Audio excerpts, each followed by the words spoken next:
this last year when I Right, had the second time, yeah. Yeah, the second time. Well, I felt a lot. I think you and I can relate to this. I felt like you. I thought, what the heck? How am I going to even tell people this? They're going to be like, wait, you're the wellness empowerment coach and you have breast cancer again, Right. And so I felt like, what am I doing wrong? But then, again, I went, but gosh, am I actually practicing everything I preach? No. I was kind of in a toxic relationship that wasn't resolved. I wasn't getting the love and appreciation that I so desperately need. I was stressed out, wasn't actually following. It's just, following everything. And I just, there was this part of me like, oh, people are going to think I'm a fraud. And, but it was actually, to me, it was kind of a test really, because the second time around, now they were saying, I had to do, first of all, I was like, wait, what do you mean? Like, I thought you told me, because they literally did, you do a mastectomy, you won't get breast cancer again. Now they did tell me it can recur, i.e. metastasize, it can move to other parts of your body, and then you're really in trouble is what they tell you. So they really fear you, because I said, if it metastasizes, you're really out of luck, because then we can't take it out anymore. It's everywhere. But I was like, you told me I couldn't get it in the breast again, and here it is in my breast again. But then the next thing is, when you do a lumpectomy, they say you have to do radiation and chemo. And I was like, it's just, then I had to check in with my gut and be like, what came to me was, I don't think I spent the last 8 years of my life learning about all of this to then turn around and do chemo and radiation, right? Which I know will harm my body, right? It just does. It kills the cancer, but it kills so much more. So the good news is, the second time around, I could advocate for myself. And I went into my surgeon and I basically said, yeah, no, I don't want the savvy scalp put in my breast, because I'm not going to do radiation. I don't want, I want this, I want that. And they agreed. They agreed to I even listened to, I had heads for my lumpectomy.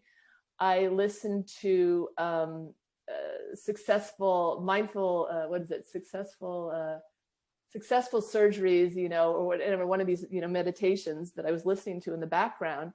And would you know it, the surgery lasted just as long as the meditation. It was like way quicker than normal. Like, they told me, how long does it usually last? And it was like in and out. It was super easy. Yeah. And part of that was me just really, even the surgery, because I wasn't even sure I was going to do surgery this time around. But I had to just really check in, and I do what another mentor, she teaches this surrendering practice, where you really just check in, and is this going to benefit my body or not?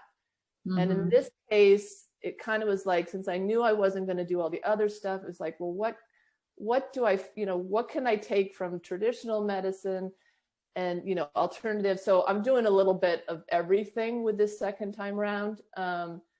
And good. And that's such a good point, Katie, because some women feel that if they just choose evidence-based natural medicine, that if they step to the other side, that they've failed, like if they end up having surgery or, so that's a good point. It's about balance and being able to, make a wise decision. And I know, that's one of the things that you teach your clients, right, is the treatment decisions, how to trust your gut and to advocate for what is right for you, because nobody lives inside your head and your heart within you, right? So you have to make that right decision. So at what point did you decide that you were going to start helping other women? Where in that 8-year period did that happen?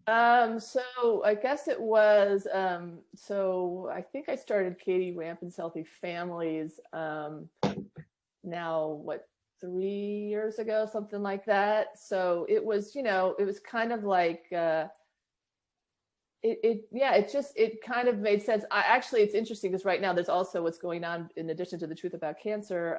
There's the Food Revolution Network is doing their summit. And I also love what they teach about, what you teach, food is medicine, right? Wow. Like just even the other day, I'm like, oh, cinnamon, that fell off my radar. Cinnamon is there's so many great, spices and things that are anti-cancer. But through that, through Ocean Robbins, I learned about my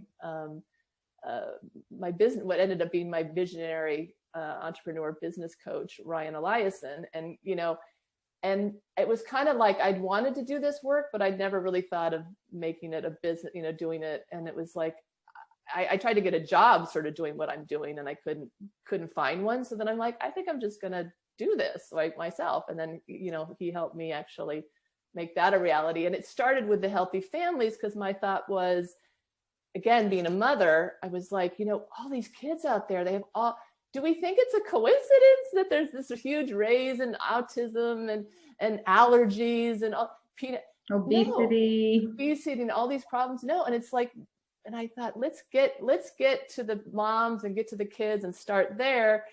And, I thought by teaching about how to make kids healthy, I'm sort of teaching the parents too. So anyway, so that's kind of where I started. And really it's all the same information, right? It's crazy. It's like the same stuff that will prevent breast cancer will prevent heart disease, will prevent Alzheimer's, will prevent, like, I'm listening to all these experts and I'm like, it's all the same. All the same. Exactly. It's all the same. So really you adapt your, your simple step, my simple step, and you're on your way to a healthy life. So it wasn't until this last year, though, that I just felt that the universe was telling me with the second breast cancer that I had some more healing to do. I had some more work to do. And look, I can help other women do this, right? And I should focus on women with breast cancer because, they're all, and they're motivated too to actually do something, because you don't want this to come back. You don't want it to reoccur. And I just, what really kills me is all the women that they go through these treatments and then they think they're done. They're going to go back to their life. Yeah. And it's like, don't treat, it's we know breast cancer, it's a symptom. It's not the cause. You got to go upstream, find the cause and change that. If you don't make changes, it's going to come back. And, and sometimes they don't tell you. Yeah. They don't tell you that. They don't